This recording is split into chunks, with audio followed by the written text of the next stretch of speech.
अब तक की कहानी में हमने देखा कि एक सप्ताह पहले मर चुकी माँ के नंबर से आए कॉल ने आरव की जान बचाई, क्योंकि दरवाजे पर आया आदमी इंसान नहीं था।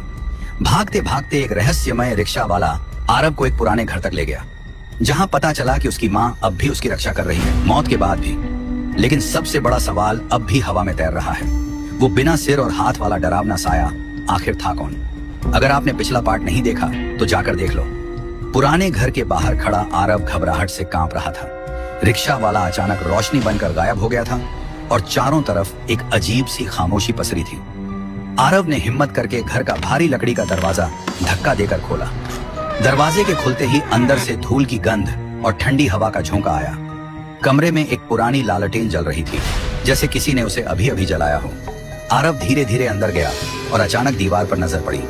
वहां उसकी माँ की एक तस्वीर टंगी थी, लेकिन उस तस्वीर में माँ के साथ वो रिक्शा वाला भी खड़ा था। आरव की धड़कनें रुक सी गईं। ये कैसे हो सकता है? उसने डरते हुए तस्वीर को छुआ। तभी कमरे की दूसरी तरफ का दरवाजा धीरे धीरे अपने आप खुलने लगा और अंदर से एक कराहने की आवाज आई, मानो कोई कई सालों से दर्द में पड़ा।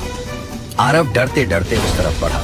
अंदर एक बूढ़ा साधु बैठा था, आंखें बंद, और जैसे ही आरव करीब पहुंचा वह अचानक बोला, आरव, तुम्हें उस आदमी के बारे में जानना है जिसके हाथ और सिर नहीं थे, सही कहा ना?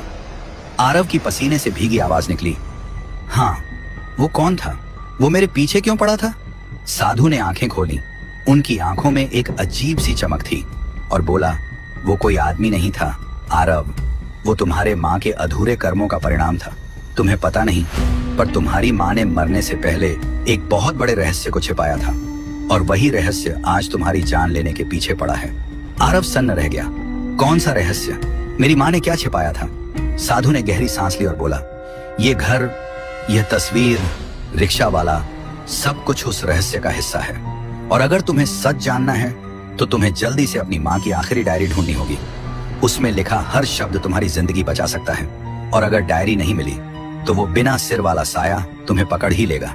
कमरे की बत्ती झपकी और बाहर फिर वही तेज भागने की आवाज, थक थक थक, जैसे वो साया अब फिर से घर तक पहुंच आया। अगर जानना चाहते हो कि आरव को डायरी मिलेगी या नहीं और उसकी माँ का असली रहस्य क्या था, तो कमेंट करो पार्ट 4 और पार्ट 4। जल्दी देखना चाहते हो तो बायो में लिंक है, सब्सक्राइब कर लेना।